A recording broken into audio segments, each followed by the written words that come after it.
This is your News Source Evening Bulletin for today, Tuesday, the 2nd day of April, in the year 2019. Here's what we're tracking tonight. The Ministry of the Presidency this morning announced that President David Granger has accepted the resignations of government members of Parliament who are holders of dual citizenship. The four who have resigned are Minister of State Joe Harmon, Minister of Business Dominic Gaskin, Minister of Foreign Affairs Carl Greenwich, and Minister of Public Service Dr. Rupert Ripnerine. In the statement this morning, the President's office said the government of Guyana is committed to the upholding of the Constitution of Guyana and by virtue of the ruling of the Court of Appeal in the no-confidence case. The statement added that on Monday, April 1, President Granger received and accepted the resignation letters of all coalition members of Parliament who are holders of dual citizenship. It said those members will not be returning to Parliament when it reconvenes on the 11th of April. News Source understands that new roles in government for the now former members of Parliament will be examined as new MPs will likely take their spots and the portfolios they held will be shared with other government ministers since they will no longer serve as ministers either. President David Granger held discussions with his coalition partners before the resignations were issued and received. The Constitution of Guyana prevents a holder of dual citizenship from serving in the Parliament of Guyana. The opposition also has a number of dual citizens on its side. On Monday, opposition leader Barra Jagdeo said his party's dual citizenship MPs will be staying away from Parliament rather than resigning. The opposition party has said it will be boycotting parliamentary sittings until the outcome of the appeals before the Caribbean Court of Justice. More news coming up in a moment. Here now, I want to switch over to GTT right now. Because all this time and money I waste on calls alone can just send up my blood pressure. You've come to the right place. Really? Once you're switched over with our network, you can activate our Fab 5 plan. With our Fab 5 plan, you can enjoy free unlimited calls with 4 family and friends. You got to be kidding me. You will also get 5 gigabytes of data with 250 text messages. You got to be kidding me. And your chosen 4 can also call you for free. You got to be kidding me. Activate the GTT Fab 5 plan today. For only $5,005, you get free unlimited calls to 4 of your closest family and friends, 5 gigs of data plus 250 text messages, and your Fab 5 friends can call you for free. GTT Fab 5.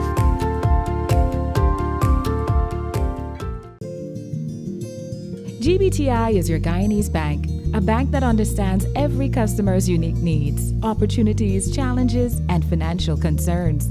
At GBTI, we see you for you. Whether you're buying a new home or car, planning your next vacation or retirement, saving for your child's future, or whether you're ready to take that bold step of investing in your dream business idea, we are with you every step of the way. We hear your stories and watch you focus on your dreams as we share your aspirations. We are more than just banking. We are a family. We are part of your community. Our commitment extends way beyond the walls of our branches and is demonstrated every day in the opportunities we provide to our individual and business customers. The support, time, and commitment we give back to communities across Guyana to help improve the lives of our Guyanese families. Because we see Guyana through your eyes. We are legions of men standing strong, but never too proud to stoop and help someone. We must send a clear signal to all. Do right, walk in upright ways, knowing that's what being a man is all about. And ever aware that things will only get worse when good men do nothing. Stand strong. Be the one to live right. Welcome back. The government of Guyana today said the opposition leader needs to be reminded that he is the holder of a constitutional office and therefore needs to be truthful with the Guyanese people. In response to several statements made by Mr. Jagdeo on a 94.1 radio program yesterday, the government of Guyana said the opposition leader continues to make baseless and unsupported allegations against the government, forgetting that he holds a constitutional post and is obligated to present only the truth to the citizenry. The government said Mr. Jagdeo continues to call the government illegal, although the Court of Appeal has invalidated the no-confidence motion. The Ministry of the Presidency reminded that Justices of Appeal, Chancellor Acting Janet Cummings Edwards and Justice Don Gregory both agreed that in order for the vote to be valid, there needed to be 34 votes as opposed to 33, as was asserted by the opposition. The opposition leader has since appealed the ruling of the appeal court and claims that if the CCJ rules in its favor, all the actions of the government after March 21 would be illegal. The government says that is not so. The government said that given the ruling of the Court of Appeal, the government has resumed its functions, adding that should the CCJ overturn the decision of the Court of Appeal, the government will abide by that ruling. On the issue of dual citizenship, the government said all government ministers who hold dual citizenship have since resigned from Parliament, effective the 1st of April. During the radio program, Mr. Jagdeo said his members of Parliament who are dual citizens will be staying away from the Parliament with the rest of the party. He said they will not be resigning. Still in the world of politics, PPP-nominated Commissioner of the Guyana Elections Commission, Robeson Ben, is threatening to file legal action against the same Guyana Elections Commission over the Commission's decision to proceed with house-to-house registration. Ben's attorney Anil Nandlal, who is a former Attorney General, has written to the Chairman of the Guyana Elections Commission, expressing Ben's objections to the decision to embark on house-to-house registration. Mr. Nandlal in his letter said it could be disputed that there is a need for house-to-house registration to cleanse the voters' list of dead persons and persons who have migrated. He contends that the list can be cleansed of dead persons by a simple engagement between the Chief Elections Officer and the Office of the Registrar General. That is the same position that has been pushed by the opposition leader Bharat Jagdeo. Nandlal also wrote that a resort to use house-to-house registration to cleanse the list of persons who live out of Guyana could also be problematic. He is of the view that it violates the Constitution and that a Guyanese who is 18 years old or over must be allowed to vote regardless of whether they live in or out of Guyana. On behalf of Commissioner Ben, Mr. Nandlal said he is requesting that the Chairman of the Guyana Elections Commission refrains from moving ahead with the house-to-house registration exercise. He said if there is no move within 7 days to stop the process, he will move to the courts. Well, 2 of the miners who were flown out from the manganese mining site in Region 1 have tested positive for leptospirosis and are being closely monitored as they remain in a critical condition. The Health Ministry has ruled out the swine flu. The other miners remain hospitalized, but their conditions have been improving. 7 miners were flown out of the Matthews Ridge area on Saturday, and 6 others were flown out yesterday, after they all fell ill at the mining camp. Today, Public Health Minister Valda Lawrence said the mining site still has over 500 other workers, and systems are being put in place in the region to address any emergency. That 2 were critical, and those 2 were diagnosed with leptospirosis. So we are still watching them closely. The others, no. They're not critical. We're working on them. The doctors are very, very happy at the positive signs that they're seeing, and we will continue to inform the people of Guyana as to the update of these persons who are now ill and in our care. Doctors at the Georgetown Hospital have isolated all of the miners as they continue to probe the illness. Officials now believe that the illness may be linked to the droppings and urine of bats that live in the mining caves where the miners were working. The area is known to have a large population of vampire bats. Still in the health sector, the Public Health Ministry today handed over a $16 million river ambulance to the administration of Region 10, which is the Upper Demerara region. Public Health Minister Valda Lawrence said while a smaller boat will be able to service small riverine communities in the region, the larger river ambulance will be used to shuttle patients between outlying areas like Kukwani and Aichuni and Linden. And so this 16-foot boat that we call a river ambulance is equipped to administer the necessary services to a patient who may be having respiratory problems, who needs to be monitored. There's a monitoring there to ensure that all the signs and so on are being monitored so that they can be able to treat with that patient. This river ambulance is much larger than the others in that this one can carry 4 persons, including the patient and our 2 medical staff. Linden has the largest and most equipped hospital in the Region 10 area, and it is located just next to the Demerara River. The Region 10 administration has welcomed the high-powered river ambulance. The ambulance comes fully equipped with several pieces of medical equipment that will be used during the transfer of patients. A single mother of 9 who has been squatting for the past 20 years now owns her own home. Compliments of the Department of Housing and the Central Housing and Planning Authority. The woman May LaFleur of Guyhawk squatting area was announced today as the winner of the brand new Geo wooden house, which was on display at the just concluded Housing Expo in Prospect on the east coast of Demerara. She's also won for herself the plot of land where the house was constructed. It was Sunday afternoon at around about 2:33.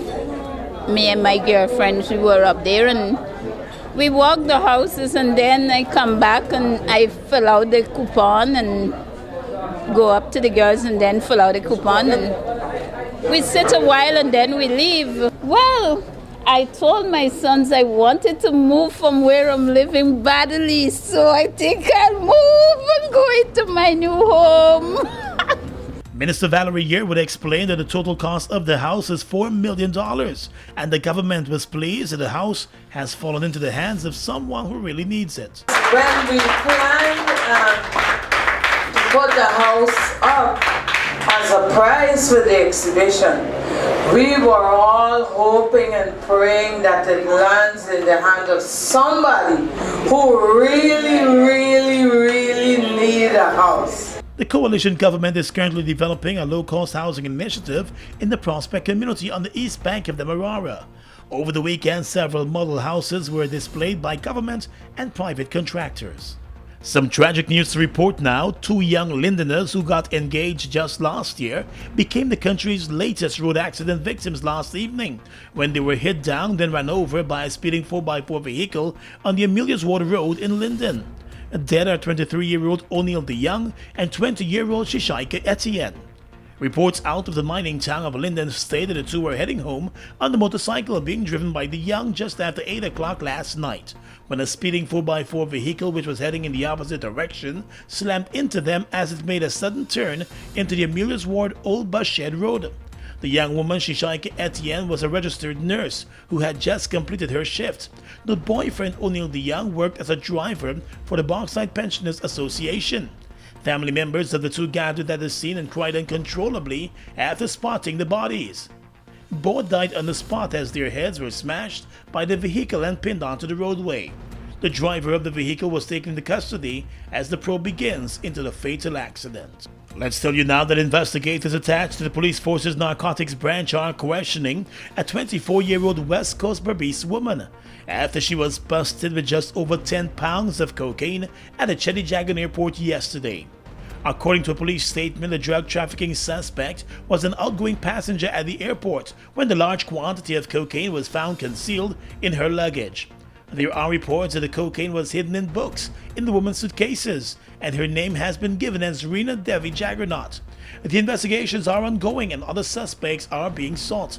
Meanwhile, on the 25th of March, a Guyanese man was held at a JFK airport in New York after he arrived there on a Caribbean Airlines flight with over 2 pounds of cocaine in the false bottom of his suitcases. The man has been identified as Alfred Kevin Quincy Johnson. He has since been charged for trafficking of cocaine into the U.S. He's currently behind bars in the New York area. Across the region is coming up next. Guyoil is a proud Guyanese-owned and Guyanese-operated company, serving our nation for over 42 years. All the profits remain in Guyana and are used for the development of our country. So when you buy fuel and lubricants from Guyoil, you are directly contributing to Guyana's economic development. Let's continue to build this nation together.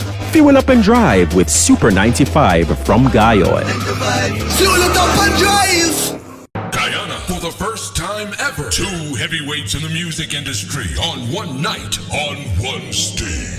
Extra Beer presents Yardie Fete Dancehall and Soca Concert. Performing live, the youngest and hottest dancehall artist, Alkaline the Conqueror. Feel like my gang conquer the world now. And the hottest soca artist, you got me hooking me if you want me to. Get your tickets now for an affordable $3,000, stage front $15,000. Ticket location: White Castle Fish Shop, Just Your Size Boutique, Guinness Bar, Pleasant, Itel Food Shop, Durban Street, Fireside Grill and Chill, Buxton Gas Station, Dave Barker, Digicel, Starbrook Bar, Colors Boutique, Westsiders Entertainment Center, Patsy's BPAT Food Court, Seuss Dyke Junction, Extra Beer Location, Starbrook Market, Sweet Point Orange Wall, and HJ Radio Station. Yardie Fed, Live, Alkaline, and Farmer Nappy, Soca and Dance Hall Concert on Easter Saturday, 20th April 2019 at Guyana National Stadium. Come, Corona, Guinness, Extra Beer, and Extra Energy Drink.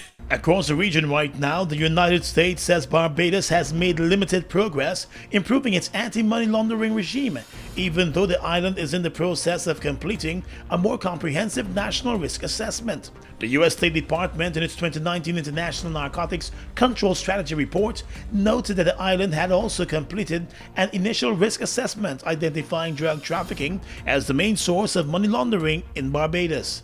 It said the NRA was being undertaken amid concerns that it may not have been sufficient to identify significant money laundering risk and vulnerabilities.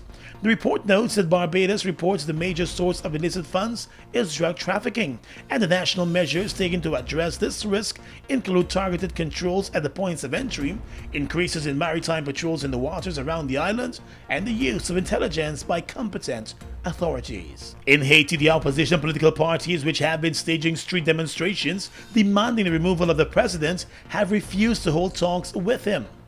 The Democratic and Popular Sector Party said it is not interested in meeting on the formation of any new government. The party says it wants to see the resignation of President Moïse. The president of Haiti is reported to have invited another leader of the opposition to meet with him later this week.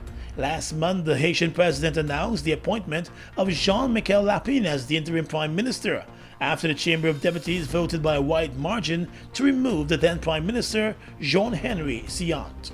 And finally tonight, international news. Algeria's President Abdelaziz Bouteflika has resigned after weeks of mass protests. Mr. Bouteflika, who had been in power for 20 years, had already dropped plans to seek a fifth term as the opposition to his rule grew. The powerful Algerian army had called for the 82-year-old to be declared incapable of carrying out his duties. He suffered a stroke 6 years ago and has rarely appeared in public since. And that's your News Source Evening Bulletin for tonight. Gordon Mosley reporting.